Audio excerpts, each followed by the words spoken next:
this is it. You know, I'm leaving. And so I prayed. I said prayers I never even knew were in my mind. I said, Father, I pray that you forgive me for my sins. You said you have many mansions in heaven, and I pray there's one for me. I was trapped.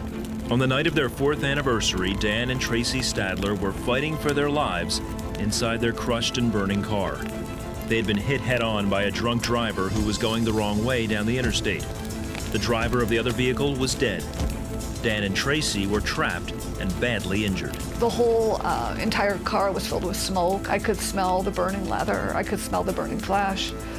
I was going to start on fire very soon because I couldn't breathe. I could feel my lungs burning.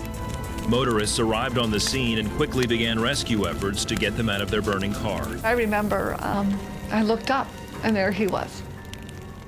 When I say he, it was a person who I knew wasn't of this world. It was a heaven-sent person in an angelic form. And at that point, he just lifted me up, and I went with him. He pulled me out, and we started getting further away from the accident site. At that point, I know I left my body. I know I did. He told me I could look back if I wanted to, but I didn't want to.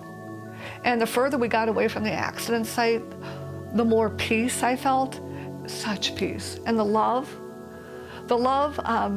can't be explained. We're too finite in our words. It can't be explained in human terms. The love like you were going home. There was no pain, no regret, only anticipation. The only thing that mattered is my relationship with Christ. And I felt like I was in the arms of God, of Jesus Christ himself. Tracy says as they ascended into heaven, she saw her grandmother who died when Tracy was a little girl. And I was so thrilled to see her, and she was so thrilled to see me. She knew me, and I knew her right away. I have to go back. Emergency workers arrived on the scene and transported Dan and Tracy to nearby hospitals. The next several months were filled with pain and difficulties as they recovered from multiple fractures and Dan's severely burned body. But Tracy says the presence and peace of God was with her when she prayed. That sustained me. I could feel peace from head to my toe when I would pray to be filled with the Holy Spirit. It worked better than any pharmaceutical out there, and it really did.